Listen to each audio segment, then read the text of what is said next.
Yo, what's going on, guys? Mush back at it with another video, here to go over the unfortunate news you guys always hear to hate, and that is more games getting delisted from Steam this time around from our good friends at Capcom, one of the more controversial publishers these days. Not that they put out bad games, they're actually one of the more consistent publishers in terms of game quality, but some of their ongoings in the PC gaming world and just gaming in general have been a bit questionable. This isn't a gigantic deal. It's not three huge games, but, you know, it always sucks whenever games are getting pulled forever, so we'll talk about that, and an update for Helldivers 2 has just dropped. We'll talk that at the end of this video. But first of all, games getting pulled on Steam. Dark Void, Dark Void Zero, as well as Flock. These are all three Capcom titles, and you know, they are all discounted. As a part of Capcom's Golden Week sale, they're discounted quite heavily. Dark Void is 50% off for $4.99. Dark Void Zero is 39% off for $3.04. And then Flock is discounted as well. It is 39% off for $3.04. With the games getting delisted, it's the same thing getting noted in the store page. Capcom will be discontinuing digital sales of Dark Void on Steam Store on May 8th, 5:30 p.m. Pacific Time. Customers who have purchased the title prior to its delisting date may still be able to enjoy the game into the future, depending on their PC operating system's ability to continue running the game. So even then, they included that in May. So obviously, the game's not going to get supported anymore, and, you know, if newer hardware working with it as well, that's not something that's going to be remedied or anything like that. $4.99 on the game, and yeah, it's a little bit of a bummer. It's also an issue of the Securom DRM. I believe that was attached to Games for Windows Live. You guys remember that gimmick that was running for a little bit? Games for Windows Live. How wild is that? That just seems like a drop in the bucket in the totality of the gaming world, but games like Fable 3 were just rocking Games for Windows Live. Is Fable 3 available on Steam anymore? I don't think it is. Yeah, that's one that got pulled as well, and yeah, when Microsoft tried to pop off with PC gaming initially with Games for Windows Live, that was just a clown show, but thankfully, they've gone a different route at this point. Again, Dark Void is not this game that is going to blow you away, and it's going to be this game that has to be in your library, to be perfectly honest. Do I even have this game in my library? It's one of those games that I may have just bought. I don't have the game in my library, so maybe it should be one that I pick up. You know, at the end of the day, is this a game you're gonna lose sleep over not having in your library? No, it's not like a Transformers War for Cybertron. That's a game that I constantly go back to, and it's such a shame that that game got pulled. Deadpool.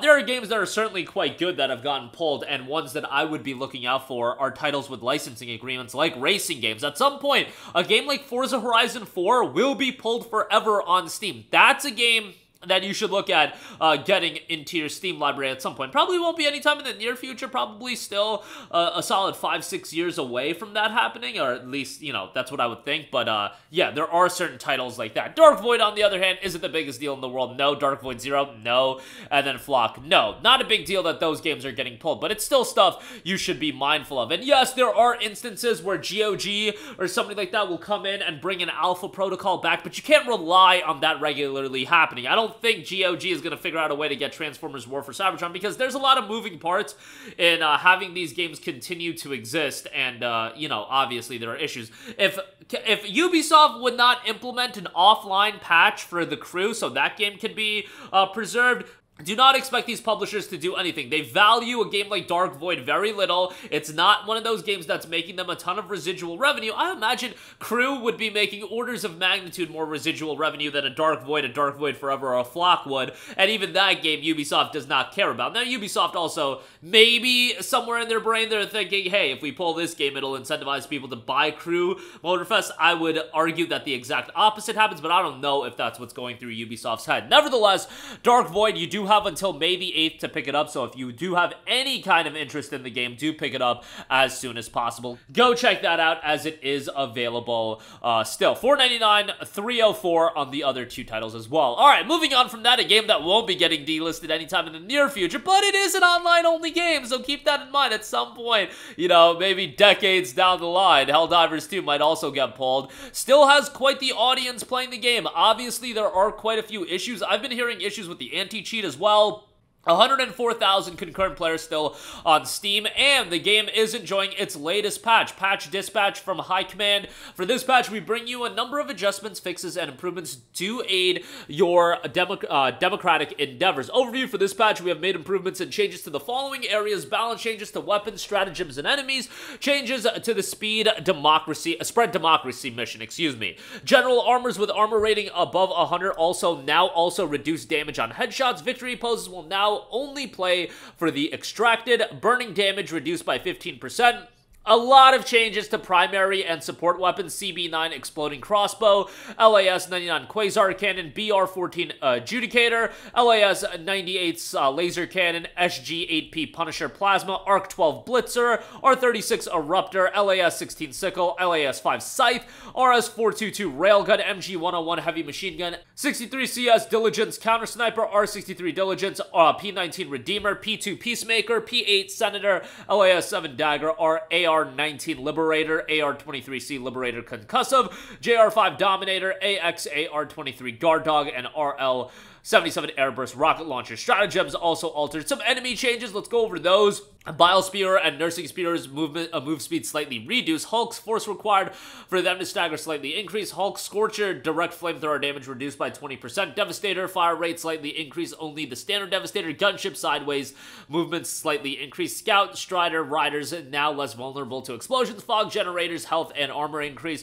Gunship spawners now have a much lower cap on how many gunships they can have active at the same time. Enemy patrol changes. Gameplay minor changes there as well, and a bunch. The crash fixes section is absolutely insane. Like, I just go look at that for yourself, guys. That is one of the largest crash fixes changes I've ever seen. Now, under the crash fixes, they also do have various other issues that aren't pertaining directly to crashes. There's also several known issues that they are currently working on, and it seems like crossplay is still having issues, which is insane, given that those were issues that were pertaining to the game at launch. There's still a sizable amount of issues with Helldivers 2 ongoing right now. As I've said in a previous video, it's not feasible for them to primarily just focus on fixing the game. They need to balance it with fixing the game as well as creating new content, and those are two separate teams. Creating content is done by one team, fixing the game done by another team, but I do see people now and again talking about, why don't you guys just focus on fixing the game? It's a live service game.